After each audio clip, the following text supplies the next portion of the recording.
Hello and welcome to Simply inTAXicating. The good news is the GST is back in news. Another important development which is all set to happen in a couple of weeks, July 18th, the government is going to make all-out efforts to ensure the passage of the GST 122nd Constitution Amendment Bill in the Rajya Sabha. For that, right kind of arithmetic is required. Even if the Kerala has backed out, it makes not much difference to them. It depends on the kind of homework the government is going to do. Meanwhile, the GST Model Law is out in the public domain. We have 4 distinguished experts with us who are going to peep into this. Welcome, sir. We have Mr. Sumit Dutt Majumder, former Chairman, Central Board of Excise and Customs, Mr. Mativanan, Principal Advisors, Lakshmikumaran Sridharan, Pratik Jain, Partner, PwC, and Mr. Sridhar from Hindustan Coca Cola. So let me start with you, sir. Give us, for the benefit of our viewers, quickly, briefly, the major constructs which have been followed to build this law and some of the salient features. First thing is that, the important thing about GST, as you know, is a tax on the supply of goods and services. So supply, meaning and scope of supply has been clarified. That is a very good, well done. And only thing, there are certain issues on Schedule 1 and 2. Perhaps we can discuss that. Schedule 1 and 2 where some taxable supplies have been clarified. That may be some point of discussion. Then the next point is who is a taxable person. That has also been clarified very in details. And the third important thing I would say is the input tax credit. That particularly the conditions for availing of input tax credit and the manner of utilization of the credit. So that has also been done in section 16 to 18. Then on the valuation, it is basically, I find that it is whatever we have in customs and central excise, it has been taken from there. Then the registration, which is the first step in the business process. There also the Schedule 3, which gives the persons who should be registered. Then the next important thing is the transfer of ITC. That is from the government side. The taxpayer did not bother about it. How the credit will be transferred to the destination states, that is government to do it. That is also provided in section 37A. And then the registration I was mentioning, there is an optional registration that those who are below threshold can also register. That's a good thing. I think it is there even now. And returns is important, and on returns, connected with it is the invoice matching. So this is again arguable whether invoice matching should be there or not, whether it should be the responsibility of the taxpayers to ensure that, we can argue that. And from the point of view of the government, whether by having invoice matching, the evasion of tax, particularly by producing fake invoices, that can be tackled. These are the points there on the invoice matching. Payment side, we had this PLA and all. Now it will be electronic cash register and electronic credit register. Right. These are good. I think these are good provisions. There is nothing wrong about it. Refund, they have said that 80% should be given immediately. I would be like to be more liberal. I would say, why not 100%? And then you take. Why this 20% again keep and it creates problem? Just make it 100% would be better. If you are being generous, then be fully generous. So then the assessment and audit. Audit, one thing is that, you see, I have gone through very in details the excise and service tax audit manual existing. Very detailed, and all the best practices of the world they have taken. So perhaps that's why there's not much mention about the audit in the Act. And it should not be also. It will come in the rules, I suppose. Right. As a matter of fact, in this context, I would like to say that now the government should come forward with the rules quickly.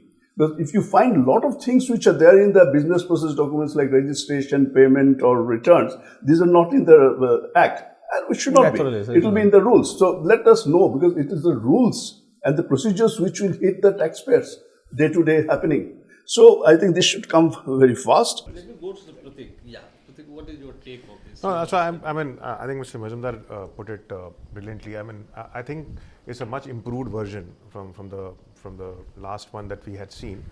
I would just highlight few issues, which is coming up, and these are conceptual points, right?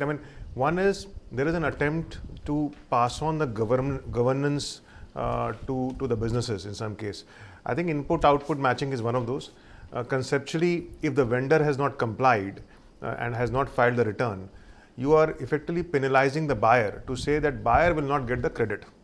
And I think this is unfair to some extent, and any large business would deal with hundreds and thousands of vendors. So to make the vendors comply with the law is government's job.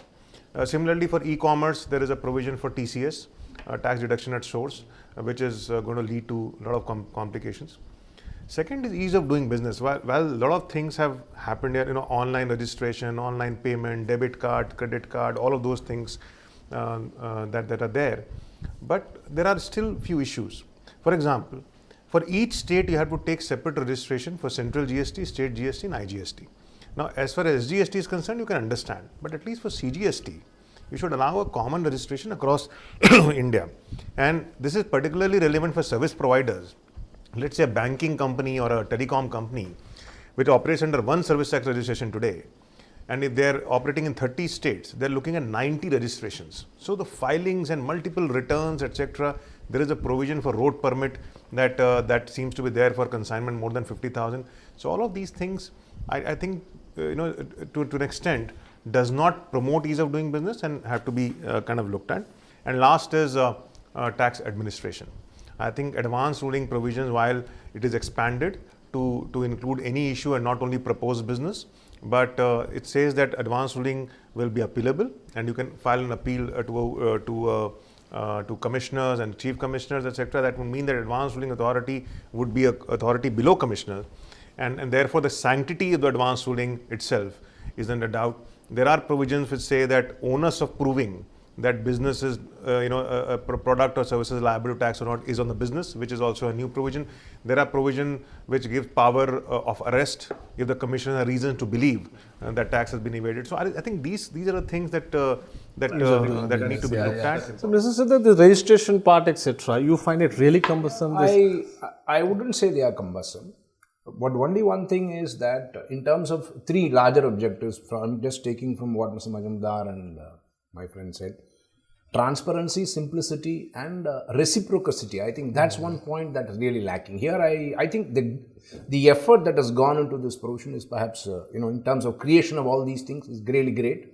First thing that I think we always want to congratulate from the industry is the fact that they have recognized business as a form in the credits for the first time. Though with regard to the input tax credit definitions, there are still some teething points which needs to be represented, but that's a place apart.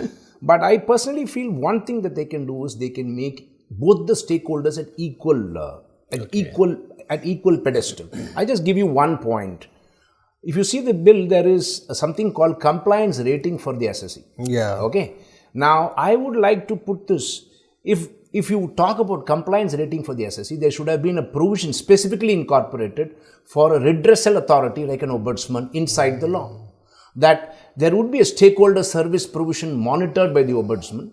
And if the stakeholder service provisions are not satisfactory, then there has to be some administrative mechanisms and that has to be built into the law. You can talk about my compliance rating, but where is the corresponding? I think this is just the flavor of what the industry wants. And the larger issue as far as transaction value is concerned, because that's a huge point that goes towards simplicity and transparency. As far as the entire set of provisions bringing back from those chapters which have been brought back from MRP to transaction value, our only perhaps plea and request is we should not go back to pre-1990 and start litigating again. That's one. Second thing that really needs to be done is there has to be a handholding at least as far as the MRP goods are concerned. That needs to be seriously thought of. And as far as stock transfers are concerned, still there are a lot of gaps in between the provisions. So that needs to be addressed. I think simplicity, transparency and reciprocity, I think these are important hallmarks. Yeah, Mativanan, what are your takes on this? Let us look at this. What is covering? Basically, it talks about mixing up at least the way it has been taxation as happening. It is based upon at least on the intrinsic value when you talked about valuation. Whereas there are other taxes like actually you talk about service tax or a sales tax you talk about is on the contract basis. So they had actually a dilemma in actually fixing it up, the transaction value itself, whether it is based upon an intrinsic value or a contract value. We'll discuss more about the valuation issue when it comes. The basic thing is about supply. One thing they have seen it out, they don't want to leave anything for a chance. If it start right from actually the supply definition, it covers all forms of supply. Then they go on explaining sale, lease, barter and all those things. So supply, they're talking about all forms. That is, one is with consideration, with or without consideration for services. And they're talking about without consideration. All we talked about Schedule 1, it is without consideration. What it has been put, it is going to have a major at least area of concern, both for business as well as for administration. It is going to be an area of concern because that supply, it is going to have a huge amount of difficulties. To example, a concern is talking about business assets. What do you mean by business assets? Okay. Then it takes back as to what is the supply definition.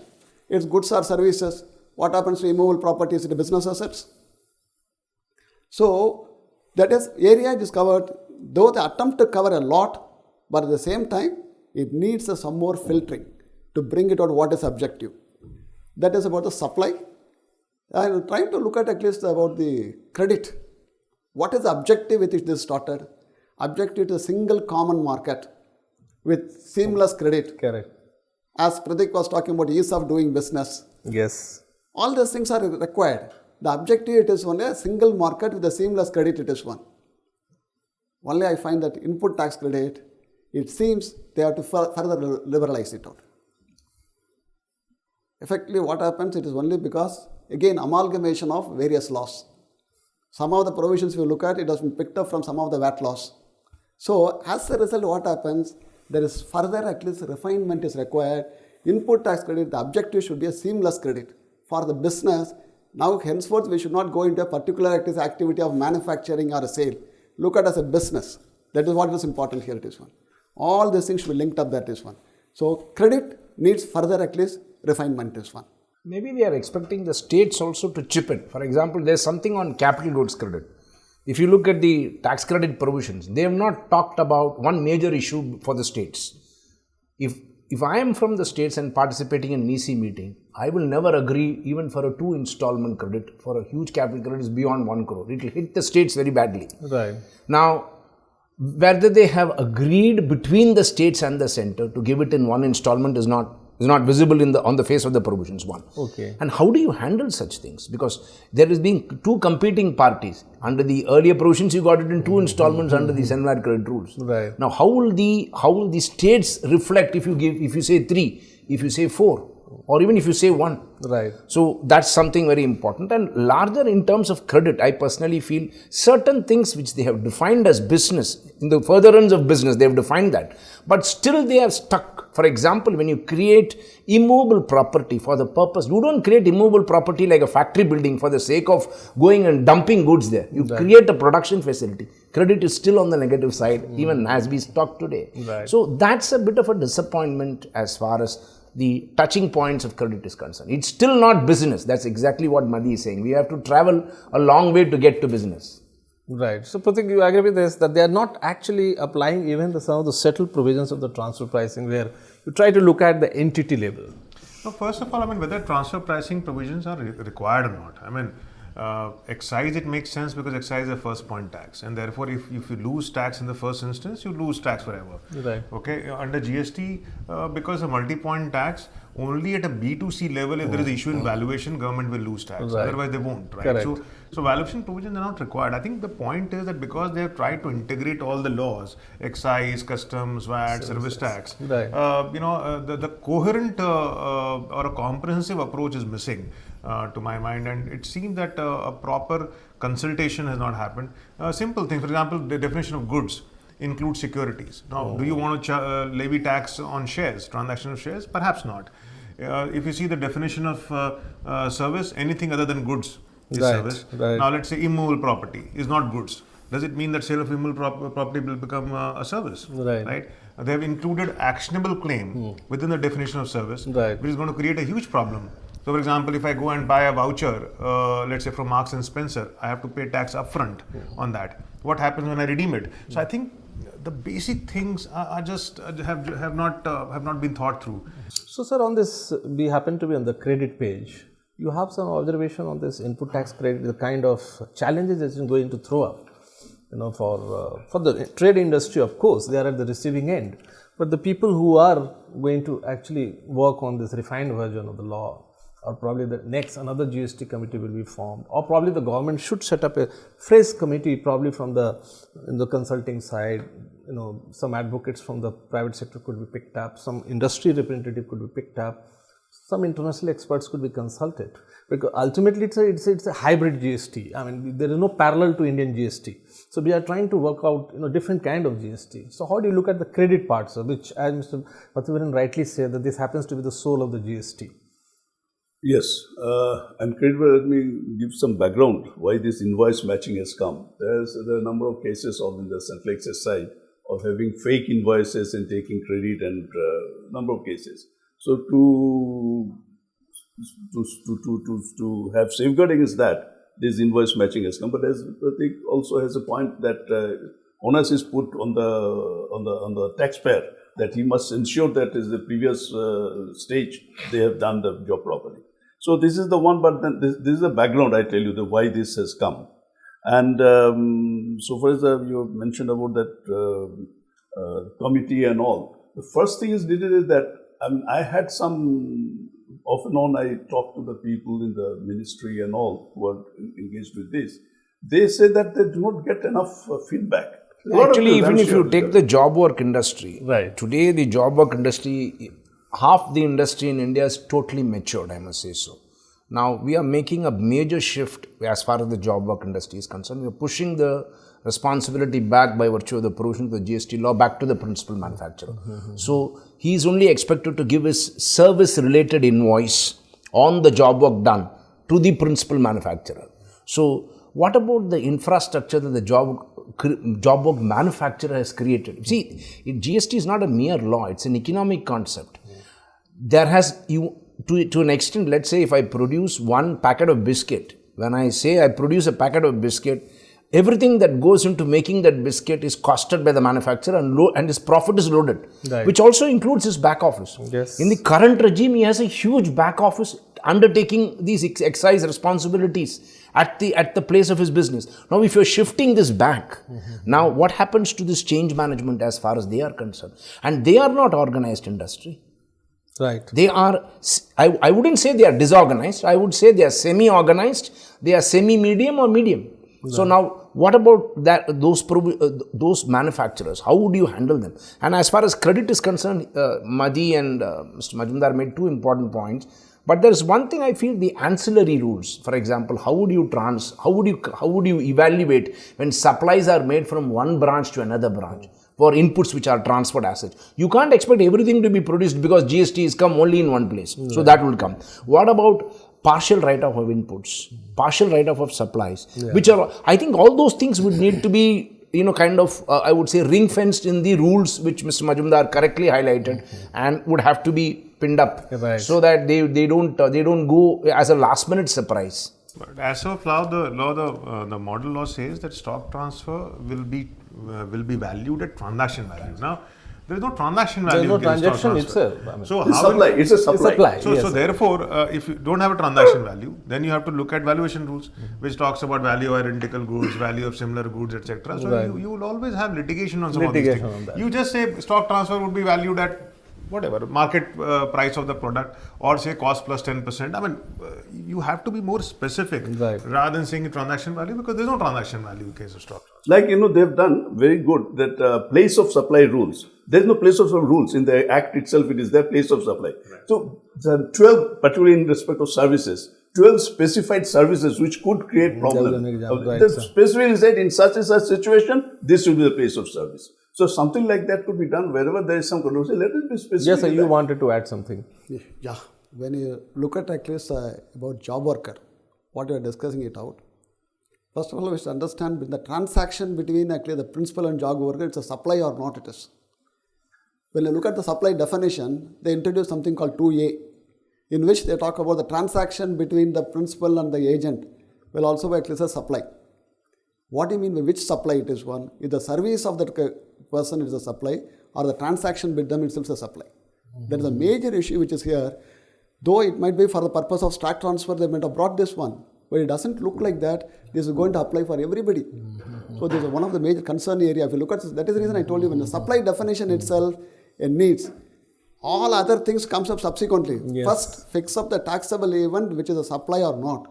These are the areas which will be ironed out first. But won't this explanation help us in this situation, Mativanan? It says, wherever the goods are completed and they are handed over back by the job worker back to the principal manufacturer, the value of the goods which is returned back by the job worker to the principal manufacturer will not be included in the turnover of such job worker.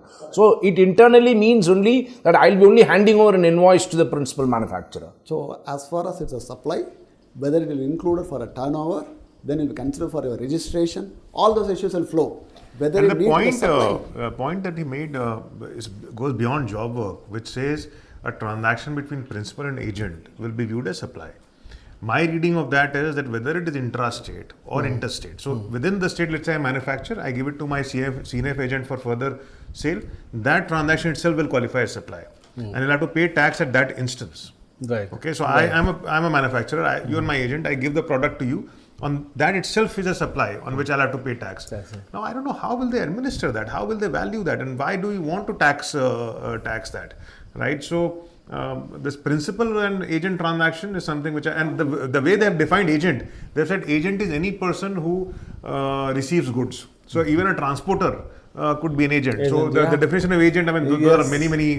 There's a lot of discussions going on in the market about ex-works contracts also. I look at here, it is not only goods, it is an agent for services also. Services also, yeah. So the absolutely. problem here, the supply, when they talked about deemed supply, between the principal and agent, what is the services supplied? On this note, let me thank all the 4 distinguished guests for making vital contribution to this debate, and some of the major points they have raised. Why 80% refund and why not 100%? I propose in the GST model law. The trade industry wants that. The rules, if already framed, should also be made public. The input-output matching is going to be a major area of disputes. If advanced ruling authority is going to be set up below the GST commissioner, it may not serve much meaningful purpose. The MRP-based goods would perhaps require some hand-holding provisions in the final law, which it comes out. Further refinement of the input tax credit and supply of goods from principal to agent is going to invite serious litigation. Let us hope that our architects of the GST law would pay sufficient attention to all these feedbacks coming from various quarters of the industry. Thanking you all for watching TIOL Tube.